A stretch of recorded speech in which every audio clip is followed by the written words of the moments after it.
अस्सलाम वालेकुम काश्तकार भाइयों, मैं मुजाहिद मुनीर ऑन फील्ड एग्रीकल्चर से। जी काश्तकार भाइयों, आज हम बात करेंगे मटर की काश्त के बारे में। किस टेम्परेचर पे ये उगता है और कहाँ कहाँ पे उगाया जा सकता है, ज़मीन कैसी होनी चाहिए इसके लिए, वैराइटीज़ का इंतखाब कैसे करना है, उनकी क्या खसूसियात हो सकती हैं, और फर्टिलाइज़र प्लान क्या है, लगाने के कितने तरीके हैं, ज़मीन की तैयारी क्या है, पटरियों पे काश्त, डायरेक्ट सोइंग, तमाम बातें करेंगे, जड़ी बूटियों का कंट्रोल हार्वेस्टिंग तक। वीडियो ज़रा लंबी है, आप पूरा देखेंगे तो मटर के बारे में तमाम मालूमात आपको मिल जाएंगी। काश्तकार भाइयों, मटर की फसल काश्त करने के लिए उसकी दर्जा हरारत के साथ बड़ा ताल्लुक है। अच्छे उगाव के लिए 20 से 25 डिग्री सेंटीग्रेड टेम्परेचर होना चाहिए। पंजाब के शमाली और वस्ती इलाके में टेम्परेचर 15 अक्टूबर के बाद हमें मिलता है। ताहम शमाली पंजाब में और जो हमारे सूंस केसर के एरियाज़ हैं वहाँ पे ये टेम्परेचर सितंबर के आखिरी अशरा में मिल जाता है। तो काश्तकार भाइयों, ज़मीन कौन सी होनी चाहिए मटर की काश्त के लिए? ज़रखेज़ मेरा ज़मीन जिसमें पानी का अच्छा निकास हो, जबकि कलराठी और शोर ज़दा जो ज़मीनें हैं वो इसकी काश्त के लिए मौजू नहीं। जितना नामियाती मादा आपकी ज़मीन में होगा उतनी ही अच्छी इसकी पैदावार आपको मिलेगी। तो काश्तकार भाइयों, ज़मीन की तैयारी में अगर आपके पास गला सड़ा ऑर्गेनिक मैटर जिसे गोबर की खाद कहते हैं वो हो, तो वो आप 10 से 12 टन जो है फी एकड़ इस्तेमाल करें। इसके बाद मट्टी पलटने वाला हल चलाएं ताकि वो गोबर की खाद अच्छी तरह मिक्स हो जाए। उसके बाद आप इसके अंदर रोनी कर दें।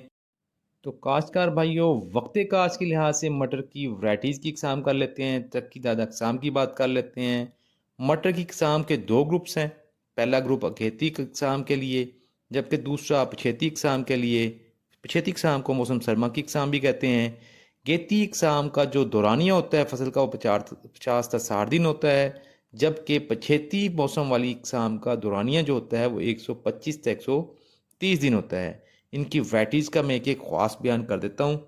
तो काश्तकार भाइयों, अगेती और पछेती दोनों लगने वाली वैराइटीज़ पहले बयान करूँगा। सरसब्ज़ वैराइटीज़ हुकूमत पंजाब से मंशूर शुदा, इसकी पैदावारी सलाहियत दूसरी इकसाम से ज़्यादा, कदरे गेती, भली लंबी चौड़ी और साथ इसमें 6 से 10 दाने। इसका दाना मोटा, सब्ज़, कम मीठा। ये किस्म बीमारियों और कीड़ों के खिलाफ क़ुव्वत मुदाफ़त रखती है। ये किस्म अगेती और पछेते मौसम के लिए यकसा मौजू है। सब्ज़ फलियों की पैदावारी सलाहियत 75 से 80 मन, जबकि बीज के लिए काश्त करने के लिए इसकी पैदावारी सलाहियत 25 से 30 मन फी एकड़ है। तो काश्तकार भाइयों, दूसरी किस्म जो महकमा ज़राअत की मंसूर शुदा किस्म, उसका नाम मटर 2009। ये भी अगेती भी लग सकती है, पछेती भी लग सकती है। इसकी पैदावारी सलाहियत भी काफ़ी है। ये किस्म कदरे अगेती है। इसकी लंबी फली और तलवार नुमा होती है। ये आगे से मुड़ी होती है। इसकी फली में 9 तक 11 दाने होते हैं। इसके दाना मोटा, सब्ज़ और मीठा होता है। ये किस्म भी क़ुव्वत मुदाफ़त रखती है कीड़ों और बीमारियों के ख़िलाफ़। ये किस्म अगेती पछेते मौसम के लिए यकसा मौजू है। सब्ज़ फलियों की पैदावारी सलाहियत 85 से 90 मन, जबकि पैदावारी सलाहियत बीज की 20 से 25 मन है, जो कि सरसब्ज़ से कम है। तो तीसरी किस्म जो महकमा ज़राअत से मंजूर शुदा मटर की किस्म है उसे मेटेओर फैसलाबाद कहते हैं। अगेती किस्म है ये। इस किस्म के पौधे ज़रा छोटे कद के होते हैं। पौधों का रंग गहरा सब्ज़, फली की लंबाई 7 सेंटीमीटर, एक फली में 7 8 जो होते हैं वो दाने होते हैं। फली का रंग सब्ज़ और इसके दाने का रंग जो होता है वो भी सब्ज़ होता है और गोल होते हैं। अलबत्ता हरे दाने पर एक छोटा सा गड़ा होता है जो कि इस किस्म की ख़ास पहचान है। सब्ज़ फलियों की पैदावार 55 से 60 मन और इसके जो बीज की पैदावार होती है वो 20 से 25 मन है। तो ये वैरायटी भी जो है सरसब्ज़ से कम पैदावार की हमल वैरायटी है। तो काश्तकार भाइयों, ये बात जहन में रखें, जो वैरायटी भी अगेती होगी उसकी पैदावारी सलाहियत कम होगी। उसकी वजह यह है कि उसका पैदावारी फसल का दौरानिया 50 से 60 दिन होता है। चौथी किस्म जो महकमा ज़राअत से मंजूर शुदा समरीना जर्द अगेती किस्म है। इसके पौधे का कद छोटे झाड़ी नुमा पौधा होता है। इसकी खासियत ये है, एक पौधे से 3 शाखें बनती हैं। पौधे मजबूत होने की वजह से ज़मीन पर गिरते नहीं हैं। फली की लंबाई 8 से 5 सेंटीमीटर, एक फली में 8 से 7 दाने होते हैं। मटेर और फैसलाबाद की निस्बत कदरे देर से बर्दाश्त होती है ये फसल। इसकी जो कटाई होती है लेट होती है। इसके पके हुए दाने रंग में पीले और शक्ल में गोल होते हैं। सब्ज़ फलियों की पैदावार 60 से 65 मन होती है। और इसकी अगर बीज के लिए आप इसको इस्तेमाल करें तो फसल में 20 से 25 मन फी एकड़ पैदावार देती है। और इसमें मठास जो होती है वो कम होती है, इसी वजह से ये ज़्यादा मकबूल नहीं हो सकी। तो काश्तकार भाइयों, पाँचवीं किस्म जो है मटर की, जो महकमा ज़राअत से मंशूर शुदा क्लाइमेक्स इम्प्रूव के नाम से, इसकी काश और पछेती की जा सकती है, गेती नहीं लग सकती। फलियों का रंग सब्ज़ होता है। ये भी आगे से तलवार की तरह मुड़ी होती हैं। फलियों की लंबाई 9 से 8 सेंटीमीटर। एक फली में 7 से 8 दाने होते हैं। पौधे कद में दरमियाने और शुरू से ही शाखें बना लेते हैं। फली का छिलका इसका नरम होता है, जिसकी वजह से ये दूर दराज मंडी पर नहीं फ़रोख्त की जा सकती। फलियों की पैदावार 45 से 50 मन फी एकड़ होती है, जबकि बीज के लिए ये 20 से 25 मन फी एकड़ पैदावार देती है। तो काश्तकार भाइयों, ये भी इतनी मकबूल ना हो सकी, पछेती लगती है ये, तो इस फसल को भी आप काश्त कर सकते हैं। इसके अलावा काश्तकार भाइयों, ये एडवेंटा सिलेक्शन के नाम से ICI वाले इंपोर्ट करके आगे सेल करते हैं। पैदावारी सलाहियत बहुत ज़्यादा अच्छी है इसकी। पौधा मजबूत, 3 से 4 बगड़ी शाखें होती हैं। पॉट साइज़ जो है 11 दाने इसमें आ जाते हैं। जायका इंतहाई अच्छा है। सबसे अच्छी खूबी इसकी है शेल्फ़ लाइफ अच्छी है। तो आप इसको दूर दराज मंडियों में जो है ये ले जाकर सेल कर सकते हैं। तो ये पाकिस्तान में, ये भी काफ़ी पंजाब में लगती है। इसका देखने टाइम 20 सितंबर तक 15 अक्टूबर तक ये लगती है पंजाब के अंदर। सिंध के अंदर अक्टूबर दिसंबर 2 में लगती है। खैबर पख्तूनख्वा में भी सितंबर अक्टूबर में लगती है। और बलूचिस्तान में नवंबर दिसंबर में लगती है। शरा बीज काश्तकार भाई 15 किलोग्राम फी एकड़ है। ये तब है जब आप पटरियों पे काश्त कर रहे हैं और चोपे लगा रहे हैं। पटरियाँ इसकी 3.5 फुट 4 फुट की बनाते हैं, फिर उसकी दोनों साइडों पे ऊपर लगाते हैं। तब ये 15 किलोग्राम बीज जो है ये पूरा होता है चोपों के ज़रिए। और पौधे से पौधे का फासला आपने रखना है 3 से 4 इंच। अगर आप छट्टा करके लगा रहे हैं फिर आपको इसका भी 50 किलोग्राम बीज जो है वो इस्तेमाल करना पड़ेगा, तब आपकी ये काश्त होगी। एडवेंटा सिलेक्शन बड़ी कामयाब है और फील्ड में बहुत ज़्यादा लगती है। तो काश्तकार भाइयों, ये FMC की वैरायटी है मट्योर।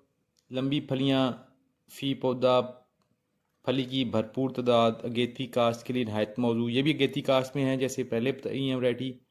काश्त के बाद तकरीबन 60 दिन के बाद चुनाई जो है ये पहली आ जाती है इसकी। वस्त अक्टूबर तक आखिर नवंबर तक काश्त की जा सकती है, यानी कि ये अगेती भी लग सकती है और साथ जो है पछेती भी आप इसको काश्त कर सकते हैं। ये भी अच्छी वैरायटी है, अच्छा पोटेंशियल है इसका।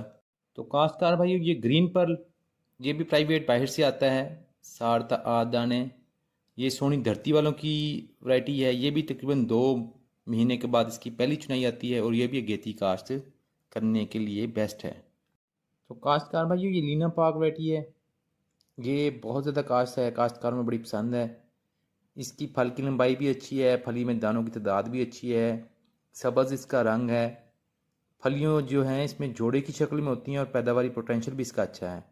तो काश्तकार भाइयों, ये काश्तकार ज़्यादा लगाते हैं, फील्ड के अंदर देखने में आया है। लीना पाक बड़ी मशहूर वैरायटी है, तो इसको लगाना चाहिए जी। तो काश्तकार भाइयों, ये चैम्पियन वैरायटीज़ ये भी बहुत ज़्यादा फील्ड में लगती है। सब्ज़ रंग है इसका, गेती इकसाम में, अच्छी पैदावार। तकरीबन 50 से 60 दिन के बाद पहली चुनाई आ जाती है इसकी। फली की लंबाई जो है ये सबसे ज़्यादा इसकी है 12 सेंटीमीटर। दानों की तादाद 10 है और इसकी जो पैदावारी पोटेंशियल है ये भी काफ़ी है। 70 मन से ऊपर फली का चला जाता है, तो ये फील्ड के अंदर भी बहुत इन है। तो काश्तकार भाइयों, इसको लगाने का तरीका बता दूँ। ज़मीन की तैयारी नहायत ज़रूरी है और सब्ज़ खादों का इस्तेमाल अब वक्त की ज़रूरत बन गई है, क्योंकि खादों के रेट बहुत बढ़ गए हैं। तो हमें रवायती खादों की कमी को पूरा करने के लिए ग्रीन मन्योरिंग यानी कि सब्ज़ खाद का इस्तेमाल जंतर गुआरा काश्त करके ज़मीन में मिलाना पड़ेगा। इसके अलावा अब कोई चारा नहीं है, अफादियत बढ़ाएगी खादों की ये चीज़ हमारी। इसके अलावा हम जो गोबर की खाद है उसका भी इस्तेमाल करेंगे।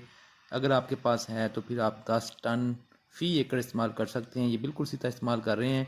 इसको फिर हमने रोटावेटर करना है या फिर इसको हम लेज़र लैंड लेवलर चलाकर इसको बराबर कर दें। काश्तकार भाइयों, लेज़र लैंड लेवलर करने के बाद हम अब देखेंगे कि हमने काश्त कैसे करनी है। अगर आपने इसको पटरियों के ऊपर काश्त करना है, वट्टों के ऊपर काश्त करना है, तो फिर आप इसको ऐसे ही 2 हल दे के इसको ज़मीन को ठपा देंगे। उसके बाद ऊपर आप खाद का छट्टा करेंगे, बीज का छट्टा करेंगे और 3 पैकेट रकबी का छट्टा करके आप ओड़े निकाल देंगे।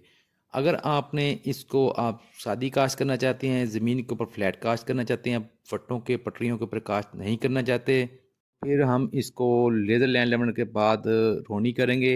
रोनी करने के बाद इसको 2 से 3 हल दे के आखिरी छट्टा से पहले एक हल आखिरी से पहले हम इसके ऊपर बीज का और दूसरा छट्टा दे के दवाइयों का और साथ जो पहले मैंने रकबी बताई है उसका छट्टा दे के हम सुहागी दे देंगे और छोटे छोटे क्यारे बना लेंगे ताकि पानी ज़्यादा खड़ा ना हो।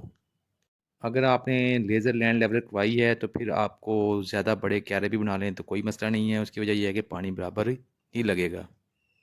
तो काश्तकार भाई खादों के इस्तेमाल में बता दूं कि खादें आपने कितनी इस्तेमाल करनी है। इसके लिए अगर आप जंतर इस्तेमाल नहीं कर रहे और गोबर की खाद इस्तेमाल नहीं कर रहे तो आप 2 बैग तक डीएपी इस्तेमाल करेंगे। 2 बैग डीएपी, 1 पोटाशियम सल्फेट बवक्ते बजाई देंगे।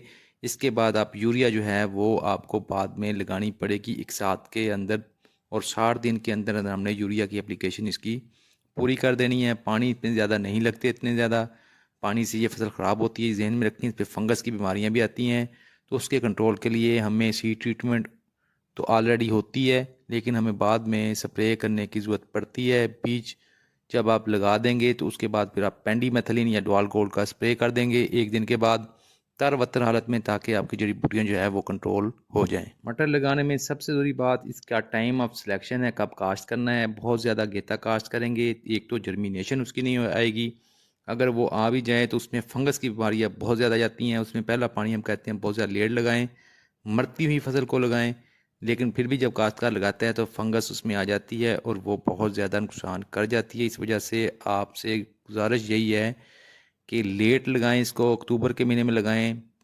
जब आपका टेम्परेचर आ जाए 15 अक्टूबर तक। ज़्यादा गेता लगाएंगे तो उसमें रिस्क भी रहेगा, बीमारियां भी आएंगी और ख़र्चा भी जो है आपका ज़्यादा होगा।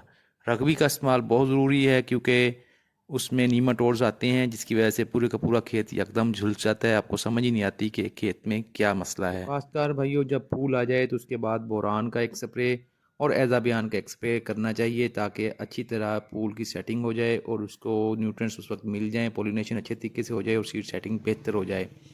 पोटाश का इस्तेमाल अगर आप बवक्ते बजाई ना कर सकें तो फूल पर फिर आप दोबारा इसको फ्लड कर सकते हैं ताकि पोटाश उसको फूलों पर मिल जाए और उसकी क्वालिटी जो है बेहतर हो जाए।